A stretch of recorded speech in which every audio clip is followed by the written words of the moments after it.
Bueno, estamos en un año muy especial. Como que este año da para repensar un montón de cosas, qué tanto tenemos influencia sobre los que vendrán, qué tanto se están afectando los más jóvenes, qué tanto los de mediana edad, qué tantos los que estamos un poquito más lejos, cómo nos marca. Y bueno, y durante todo este tiempo siempre vuelvo a lo que es la psicogenealogía. La psicogenealogía es el estudio del árbol genealógico. Una parte es la genealogía pura, donde nosotros vamos a los documentos, donde acudimos a la búsqueda del documento y donde vos no podés dar como por cerrado una casillita hasta que no tenés la partida de nacimiento de ese ancestro, que es en realidad algo histórico, donde investigás a través de documentaciones, de partidas de nacimientos, de defunción. Es una investigación maravillosa en realidad. Y bueno, toda esa parte que lo hacen los que estudian genealogía. Por otro lado, está la parte de la psicogenealogía. O sea, que a partir de el árbol genealógico que haces con un genealogista, vas a vos a hacer tu psicoárbol.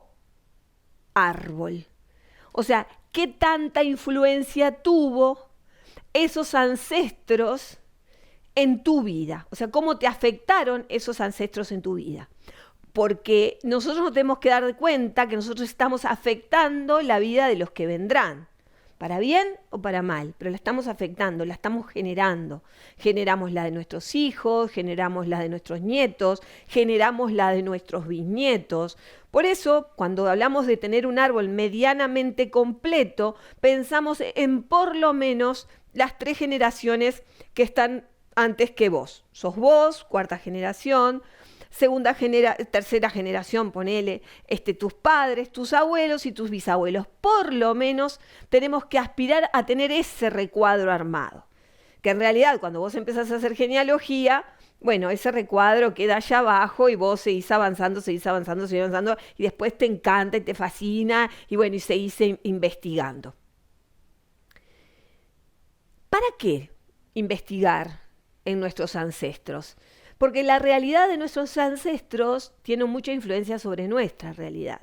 El otro día, cuando tuvimos una charla similar, dijimos, bueno, ¿cómo estará afectando esta realidad que estamos viviendo hoy a nuestros nietos o a nuestros bisnietos? Y yo les contaba, bueno, de mi bisabuela, como todas las costumbres que había traído, porque ella había vivido en España en el periodo de la gripe española.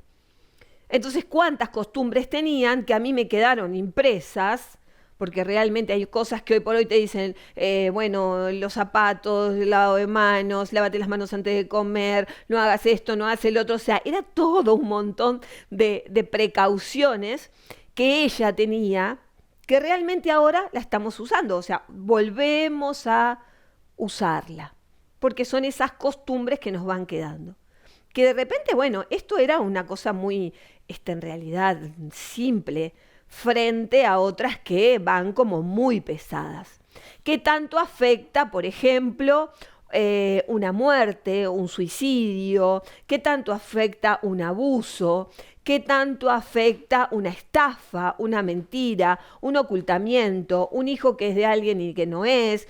¿Cuántas veces esos hijos que desaparecen, los abortos, las muertes por abortos? ¿Cómo hablaba Claude Bouvier, que para mí es mi mayor profesor, y Tobias Holk, los dos realmente que los admiro muchísimo? ¿Cómo hablaban de en qué periodo vivían nuestros ancestros y cuántos hijos tenían? De eso hablaba. O que había abortos o que había un mal vínculo entre nuestros ancestros. Hoy por hoy, cuando vamos a ver a nuestros árboles y vemos a nuestras bisabuelas o a nuestras tatarabuelas con 13, 14 años casadas con hombres de 35 o 40 años. O sea, esas realidades estaban en nuestros árboles. Entonces hay un momento que parece que nosotros nos desconectamos, que no informamos, o sea, porque para nosotros, cuando yo te digo tu abuelo, tu bisabuelo, nosotros pensamos en un viejito de pelo blanco, sentado en un sillón o, no sé, con algunas gallinitas en un fondo. Y no, en algún momento fueron jóvenes, en algunos momentos tuvieron buenas acciones, en otros momentos tuvieron malas acciones, y todo eso va generando la realidad que hoy tenemos. La vergüenza de los abusos, de la muerte, de las estafas, de los robos, las herencias, las peleas, las diferencias entre las familias que se quiebran. Yo tengo el placer de seguir avanzando en mi árbol y hace muchos años, casi 10 años que yo estoy haciendo genealogía, o sea, hago genealogía por hacer psicogenealogía en realidad, y es el día de hoy que yo me sigo encontrando con personas de aquellas, o sea, que vienen a ser como de la misma generación que están desparramadas por todo el mundo. Y cada uno tiene una versión diferente de lo que fuera un ancestro en común, ¿no? O sea, es como lo que yo les contaba de Vicente, que es mi bisabuelo y en realidad lo encontré hace muy poco. Encontré su fecha de nacimiento. Por ejemplo, sigo en la búsqueda de mi bisabuela, que cuando la nombre, mis amigas y mis compañeras de psicogenealogía se van a reír, pero sigo en la búsqueda de Asunta. Asunta no aparece en ninguna documentación. Entonces, claro, yo como psicogenealogía, sí, sé que hay una señora que se llama Asunta que tuvo un hijo, pero yo en los papeles no la encuentro. Entonces encuentro a otra persona. Entonces yo como genealogista no puedo decir que yo encontré a mi bisabuela. Supuestamente yo a mi bisabuela todavía no la encontré. Entonces eso que parece un juego, pero cuando uno se mete a investigar realmente es fascinante, más cómo aprendemos de historia, cómo aprendemos de geografía, cómo aprendemos de lo que las personas vivían, porque vos tenés que ponerte en un contexto geográfico, temporal, político, económico, social, todas las mezclas de las razas. Cuando pensamos en nuestros abuelos o en nuestros bisabuelos o en nuestros tatarabuelos, estamos en plenas migraciones. Si vamos más para atrás, cómo empiezan a quedarse como desdibujados todos los que son los indios, cómo empiezan a quedar como que, no, en Uruguay no hay indios, ¿no? Y en realidad sí hay, porque la sangre está. O sea, cómo se va desdibujando, cómo hay lugares silenciosos del árbol, que esos lugares silenciosos gritan en algún momento. O sea, y en algún momento hay un individuo sintomático que es el que va a mostrar lo que ese árbol se encargó como de estar cubriendo o tapando por vergüenza, por necesidad, por miedo. Entonces, es como traer todo eso acá, ¿no? Es como decir, bueno, ¿dónde estamos parados ahora?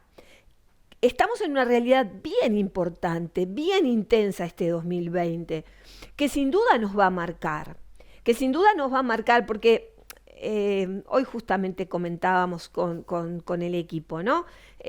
Sobre los hijos, sobre la escuela, los más pequeños de hijos de los jóvenes del equipo. Y hablábamos de la distancia, hablaba yo de cuando nos hacían hacer fila, ¿no? Yo soy del 63, por lo tanto en el 73, por ahí estaba haciendo la escuela. Y bueno, nosotros tomábamos distancia y capaz que algunos sí, otros no, capaz que algunos que no saben ni qué es. Y bueno, ¿cómo marca cada generación?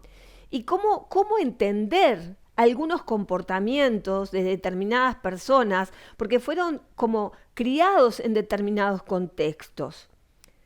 Yo creo que el entendimiento de nuestro árbol, y sobre todo del árbol que nos tenemos en común como uruguayos, porque no es lo mismo, por ejemplo, yo tuve la suerte de hacer psicogenealogía con Claude Bouvier, que es en realidad francés, que vive en Quebec, y no es lo mismo que lo que me enseñó él a lo que me enseñó Tobias Hall, que es judío y vive en Argentina. O sea, fueron cosas diferentes, porque sus padecimientos en realidad fueron diferentes, sus dolores fueron diferentes. Ambas personas sumamente profesionales, exquisitos profesionales, mostraron una realidad, cada uno se especializó en algo. Uno después de haber perdido a sus hermanas, de haber pasado por situaciones realmente horrorosas. El otro por estar viviendo en Quebec, donde realmente la vida es muy diferente, donde la religión tiene un peso muy importante, donde los nacimientos son importantes. Nosotros acá estamos como viviendo una realidad que nos pertenece a nosotros. Y tenemos que entender que el Uruguay, parece que, sí, Uruguay y Argentina es igual. La realidad es diferente. De hecho, la mitad de la formación la hice en Buenos Aires. Y realmente, a pesar de que somos tan iguales, somos diferentes, muy diferentes. Entonces, cuando vos te pones a investigar esto, sobre todo lográs entender tus miedos, lográs entender tus trancas, lográs entender tus limitaciones, pero por sobre todas las cosas entendés que lo que haces cada día, que lo que vas haciendo día a día, eso permanece en el inconsciente de la familia. Entonces, ese inconsciente familiar que se transmite de generación en generación, a veces silencioso, pero por siempre por debajo de la alfombra, ocultándose, hasta que por allá, aparece uno que tiene todos los síntomas para mostrar lo que el árbol de alguna manera condenó.